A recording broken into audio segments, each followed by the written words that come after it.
Tyre ફાટે તો કઈ કલમ લાગે? તમને કલમ ની પડી જા માંડ ધીમે માંડ ધીમે ધીમે પહોંચ્યા ધીમે આવો સાહેબ, ગાડી બંધ કરો. આવો સાહેબ, આવો સાહેબ. મારી ફાઇલ ક્યાં છે? સાહેબ આ છે સાહેબ, ફાઇલ આ છે. આવો સાહેબ. અને જમીન કોની વેચવાની એ છે? બધું તમને માનીને કહું સાહેબ. અપરાધીઓ આપણી નજરની સામે જ છે સાહેબ. આવો અંદર આવો સાહેબ. મોકાએ વારદાત પર આવો સાહેબ. આવો અંદર આવો સાહેબ, ધીમે. હવે તમે ક્યાં આવો સાહેબ, આવો સાહેબ, અંદર આવો. આવો સાહેબ. દીવાનું હોય કે અંદર વકીલ હોય તો ગમે એ જવાબ. મોટા ભાઈ, બાપુ, બેન, લુખટ સાહેબ ને બોલવા જો. બોલો સાહેબ.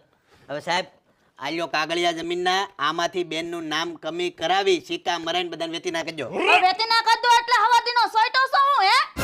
આ જો આ બેન અમારી રક્ષાબંધનમાં આવી, અને રક્ષાબંધનમાં હરેક ભાઈઓને જો આવી બેનું મળે એટલે બધું પૂરું થઈ જાય ભાઈઓનું. અરે ભાઈ શાંતિ રાખો ને.